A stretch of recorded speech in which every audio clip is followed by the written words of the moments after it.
Just ఒక 2-3 seconds.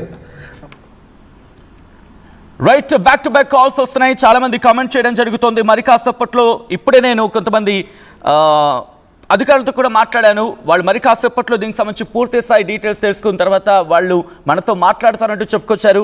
ఆ detail information కూడా నేను మీ ముందుంచే ప్రయత్నం చేయబోతున్నాను. అసలు విశాఖకు సంబంధించి ఎందుకు భూకంపం వచ్చింది? భూకంపం అంటే ఎర్త్ క్వేక్ ప్రోన్ జోన్లో విశాఖపట్నం లేదు కదా, ఉందా?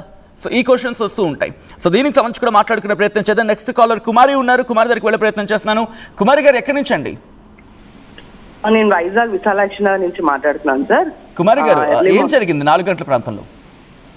ఎర్లీ మార్నింగ్ 4 o'clock మా బాబుని లేపుతున్నాను చదువు కోసం అని చెప్పి. ఆ టైంలోని మంచం పట్టుకుంటే చాలా షేక్ వచ్చింది. ఏంటి ఇది, ఉరుములు ఉరుకుతున్నాయేమో, పైన వర్షం పడుతుంది కదా అనుకున్నాను. బట్ అది ఎర్త్ క్వేక్ అయిన తర్వాత నేను సెన్స్ చేశాను. సో నేనైతే ఎక్స్పీరియన్స్ చేశాను. చాలా ఒక మినిమం 2-3 seconds చాలా ఎక్కువ షేక్ వచ్చింది సార్. అదేదో భూమి ఇలా ఊగిపోతున్నట్లాగా అలా పడిపోతున్నామేమో, మంచం పడిపోతుందేమో అన్నట్టుగా నేను ఎక్స్పీరియన్స్ చేశాను. ఎన్ని సెకండ్స్ పాటు ఎక్స్పీరియన్స్ చేశారు? నియర్లీ మినిమం 3 seconds అయితే నేను ఎక్స్పీరియన్స్ చేశానండి. 4 to 4:15 టైంలో, మార్నింగ్, ఎర్లీ మార్నింగ్ 4 to 4:15 టైంలో. ఓ, సో మీ చుట్టుపక్కల వాళ్ళు కూడా భయపడ్డారా, కంగారు పడ్డారా?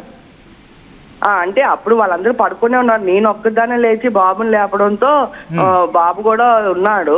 కాకపోతే వాడు కొంచెం నిద్రమత్తులో ఉన్నాడు. నేను ఒక్కదాన్ని కొంచెం లేచి ఉన్నాను కాబట్టి నేనైతే ఎక్స్పీరియన్స్ చేసి వెంటనే మా హస్బెండ్ కి చెప్పడం జరిగింది. సో అయితే పైన వర్షం పడుతుంది కదా, ఉరుముల అనుకున్నాం. ఉరుములు అయితే కింద మంచం ఎందుకు ఊగుతుంది అనుకున్నాం కానీ సో ఆ తర్వాత అర్థమైంది అయితే చిన్నది మనకి ఎర్త్క్వేక్ లాగా ఎక్స్పీరియన్స్ అయినట్టుంది ఇక్కడ వైజాగ్ అనుకున్నాం అనమాట. రైట్, అంతే. రైట్ కుమారి గారు, thanks for calling.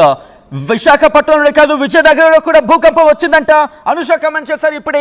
Anusha, if possible ఒక్కసారి మీరు కాల్ చేసే ప్రయత్నం చేయండి, ఎందుకంటే విజయనగరంలో కూడా దీని ఇంపాక్ట్ ఉంది అంటూ కూడా ఇటు కాలర్ కమెంట్ చేశారు. అనుష కమెంట్ చేయడం జరిగింది.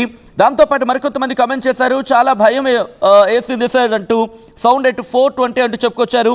అలాగే వేపకుంట నియర్ సింహాచలం దగ్గర కూడా దాదాపుగా 5-8 సెకండ్ల పాటు 5 నుంచి 8 సెకండ్ల పాటు భూప్రకంపనలు వచ్చాయట.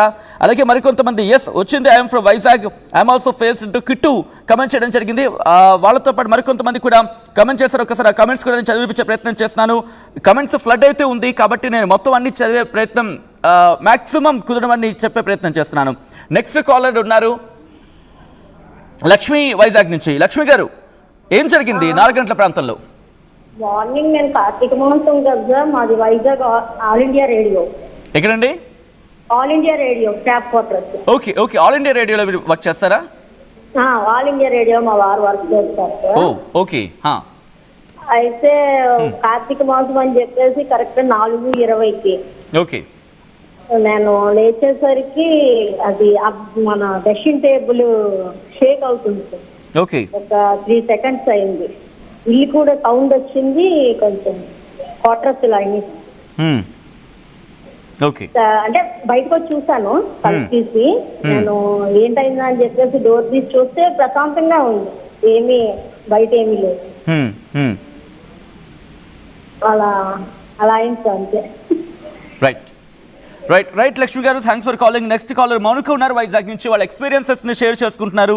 వైజాగ్ ఎర్త్ క్వేక్ ని ఫేస్ చేసింది ఎర్లీ మార్నింగ్. దీంతో ఇప్పుడు వైజాగ్ వాసులు భయాందోళన వ్యక్తం చేస్తున్న సందర్భం ఉంది. నెక్స్ట్ కాలర్ మౌనిక వైజాగ్ నుంచి లైన్ లో ఉన్నారు. ఒకసారి మౌనిక దగ్గరికి వెళ్ళే ప్రయత్నం చేస్తాను. మౌనిక, మీ ఎక్స్పీరియన్స్ ఏంటి ఎర్త్ క్వేక్ నేపథ్యంలో?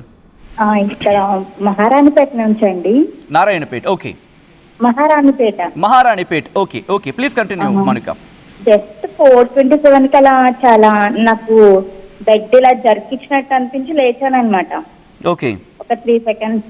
అప్పుడు నేను ఏదో కల అనుకున్నాను, కానీ ఇప్పుడు చూస్తే నిజంగానే ఎర్త్క్వేక్ అని న్యూస్ లో వస్తుంది. ఓన్లీ జస్ట్ ఫర్ 3 seconds అలా అనిపించింది అంటే.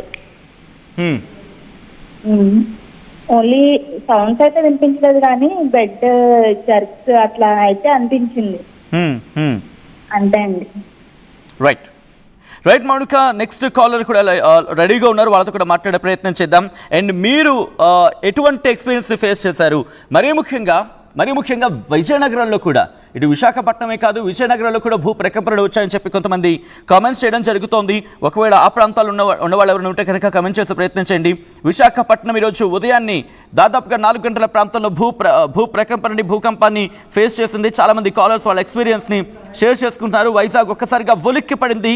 భూకంపం నేపథ్యంలో వైజాగ్ వాసులు ఒక్కసారిగా భయాందోళనకు గురైన పరిస్థితి ఉంది. భూకంపంకి సంబంధించి మాట్లాడుకునే క్రమంలో దాదాపుగా ఉదయం 4 గంటల ప్రాంతంలో 4 గంటల 19 నిమిషాల ప్రాంతంలో ఈ భూకంపం సంభవించింది. ఆ భూకంప లేఖినికి సంబంధించి మాట్లాడుకునే క్రమంలో భూకంప లేఖినిపై 3.7 తీవ్రతతో ఈ భూకంపం సంభవించిందని చెప్పి ఇటు అఫీషియల్ కన్ఫర్మేషన్ కింద మనం భావించవచ్చు. అటువంటి పరిస్థితి ఉంది.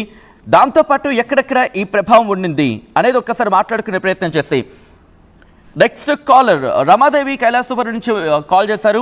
రమాదేవి కాల్ తర్వాత మనం డీటెయిల్గా మాట్లాడుకునే ప్రయత్నం చేద్దాం. రమాదేవి గారు, మార్నింగ్ 4 గంటల ప్రాంతంలో భూకంపం సంభవించింది అని అంటున్నారు. ఆ సందర్భంలో మీకేమనిపించింది ఎగ్జాక్ట్గా? సార్ ఆ టైంలో బెడ్ కదిలినట్టు అనిపించి లేచాం సార్. ఓకే. ఏమనుకున్నామంటే ఈ పిల్లలు ఏమైనా బెడ్ మీద లేచి గెంతారా లేకపోతే ఏంటా అని అనిపించింది. ఒక్క టైం అలా లేచాను, ప్రశాంతంగా ఉంది. ఇంకా నాకైతే భూకంపమే వచ్చింది అని అనిపించింది. చెప్తే ఏదైనా పిచ్చిలాగా అనిపిస్తుంది, బయటికి చెప్తే నవ్వుతారేమో అని నేను ఇంకా సైలెంట్ పడుకుని పోయినా.